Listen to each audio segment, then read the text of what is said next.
बिस्मिल्लाहिर्रहमानिर्रहीम। This is Mohammad Iqbal from Toronto. अस्सलाम वालेकुम।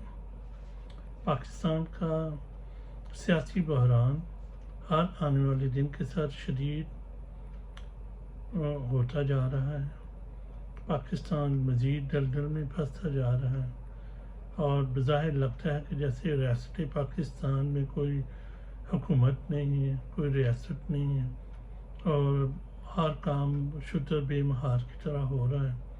इलेक्शन में हुए कि आप 10 दिन गुजर चुके हैं।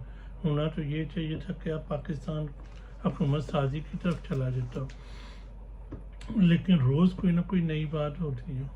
पहले वो लियाकत चट्टा साहब ने इंकशाफ किया है कि पिंडी की डिवीज़न की 13 कौमी असम्बली की नशिस्तें और 30 सूबाई असम्बली की नशिस्तें हैं जो हमने PTI को हरवा कर नवाज शरीफ को जिताया।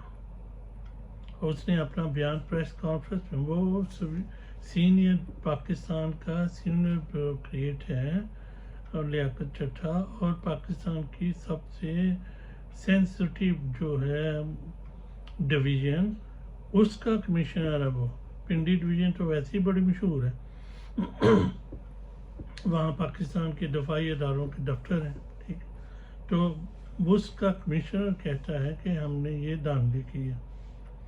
अभी उसकी बाज़गश चल रही है, इंटरनेशनल मीडिया में उस पर बात हो रही है, पाकिस्तान में बात हो रही है कि आज एक नया इंकशाफ हो गया कि नवाज शरीफ ने जो इलेक्शन लड़ा है NA-15 मानसरा से, उसको उसमें नवाज शरीफ साहब इलेक्शन हार गए थे। अब उनको जितवाने के लिए लाहौर के एक प्रिंटिंग प्रेस में NA-15 मानसरा की कॉन्स्टिट्यूंसीज के बैलेट पेपर की छपाई हो रही है ताकि जो फॉर्म 47 बना के जैली बनाए जाएं, नवाज शरीफ को डिक्लेयर किया जाए, फातिह डिक्लेयर किया जाए और उसके पीछे जब फॉर्म 45 बनाने हैं उसकी सपोर्ट के लिए जब कभी कोई अदालत में चैलेंज हो तो उसके लिए बैलेट पेपर छुपाए जा रहे हैं। फिर उन बैलेट पेपरों पे नवाज शरीफ के हक़ में मोहरें लगाई जाएंगी, बैग भरे जाएंगे और फिर वो अदालत में पेश किया जाएगा। तो ये बड़ा ख़तरनाक है। इससे ज़्यादा पाकिस्तान के सिस्टम की तौहीन नहीं हो सकती, अवामी मैंडेट की तौहीन नहीं हो सकती। उसके बाद जनाब फिर अभी शाहीन से भाई साहब ने चूँकि इंकशाफ किया है, क्योंकि पाकिस्तान में आज मंडे शुरू हो गई है और आज वो वहाँ पिटीशन भी लग रही है जिसमें किसी शहरी ने सुप्रीम कोर्ट में ये पिटीशन डाली है कि ये पूरा इलेक्शन जो है फरवरी 2024 का जो इलेक्शन है, ये पूरा इलेक्शन ही कलअदम करार दे दिया जाए। ये एक बहुत ख़तरनाक मूव होगी और बकौल जनाब शहीन से भाई साहब के पाकिस्तान के आर्मी चीफ आसिम मुनीर साहब ने अब ये प्लान बनाया है कि सुप्रीम कोर्ट के ज़रिए से मौजूदा जो इलेक्शन हुआ है उसको कलअदम करार दे दिया जाए और उसके बाद एक निगरान सेटअप अपनी मर्ज़ी का बनाया जाए और उसके ऊपर अगले साल 2 साल के लिए वो काम करे। और जो इन्होंने इन्वेस्टमेंट की एक बॉडी बनाई हुई है फौजियों ने, और उसमें वो इन्वेस्टमेंट आए, फॉरेन इन्वेस्टमेंट आए और उसको वो डील करें। ये एक बहुत ख़तरनाक प्लान है। अगर पाकिस्तान के अवाम की मैंडेट का इस तरह मजाक उड़ाया गया तो रियासत की जो पाकिस्तान की फेडरेशन है उसके ऊपर बड़े शदीद असरात पड़ेंगे।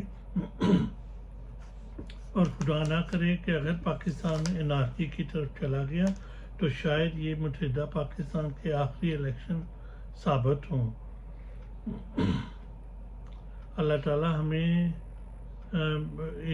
इस हालात से बचाए। ये मेरी कोई ख्वाहिश नहीं है, ये एक मेरा अंदाज़ा है, एक तजिया है। और अब पाकिस्तान के हालात का, पाकिस्तान के इस जो डीप होते हुए बहरान का हल क्या है? मेरे ख्याल में तो एक ही हल है, पाकिस्तान की फ़ौज को इमरान खान से बात करनी होगी और फॉर्म 5 کے مطابق جو الیکشن کے رزلٹ ہیں وہ ڈکلیئر کرنا ہوگا اور عمران خان کو حکومت سازی کی دعوت دینی ہوگی، جو کہ بظاہر لگتا ہے کہ فوج ایسا نہیں کرے گی، عاصم منیر ایسا نہیں کرے۔ تو میری تو فوج سے ریکویسٹ ہے کہ جناب آپ پاکستان کی فوج کے ادارے کا وقار جو ہے وہ سٹیک پہ ہے۔ کتنی بدنامی ہو رہی ہے نواز شریف کو صرف لانے کے لیے، فوج اپنے آپ کو کیوں بدنام کر رہی ہے؟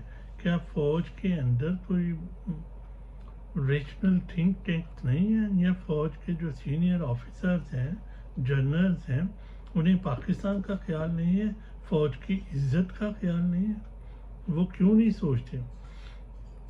اور میرے خیال میں تو حل یہی ہے کہ فوج کے جو سینئر جنرلز ہیں وہ عاصم منیر صاحب سے درخواست کریں کہ جناب آپ بہت گن مچ گیا، انٹرنیشنل میڈیا بھرا پڑا ہے آپ کی یہ بیوقوفیوں کی وجہ سے، پاکستان میں سکون نہیں ہے۔ ابھی کل پرسوں پی ٹی آئی نے ملک گیر احتجاج کیا ہے، اگر ابھی تو انہیں امید ہے کہ ہم حکومت میں آ رہے ہیں، اگر ان کی امید ہی ختم ہو گئی کہ ہم نے حکومت میں نہیں آنا تو پھر وہ کیا کریں گے؟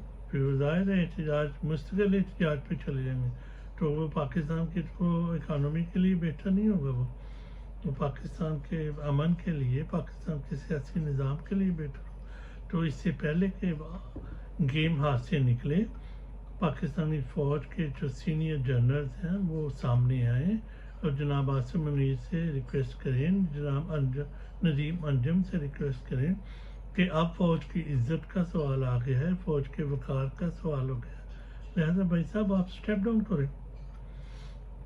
اور اس کے بعد پھر فارم 45 کے مطابق جو الیکشن کے رزلٹس آئے ہیں ان رزلٹس کو اناؤنس کر دیں، اور اس کے بعد عمران خان سے بات کر کے اسے کہیں کہ جناب آئیں آپ حکومت بنائیں، حکومت سازی کی اسے دعوت دیں۔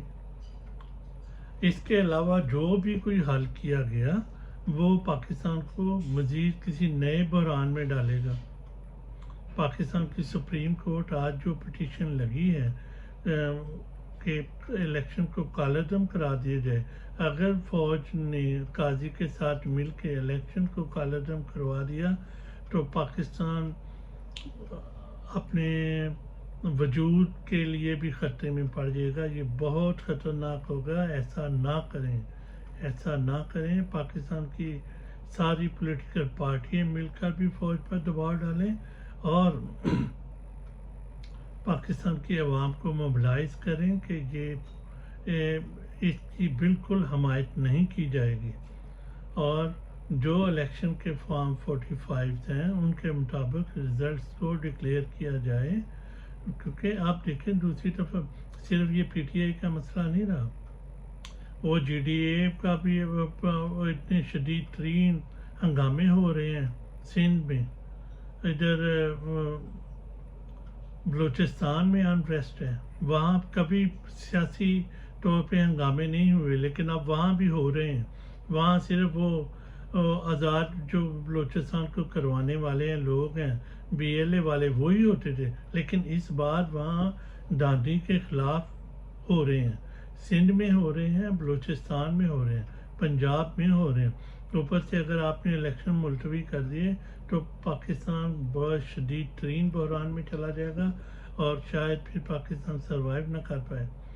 تو عقل مندی کا تقاضا یہ ہے، سینیٹری مسٹ پرویل، اور پاکستان کی فوج کے آفیسر سامنے آئیں اور یہ جان چھڑوائیں ادھر عاصم منیر سے اور ندیم انجم سے، اور پھر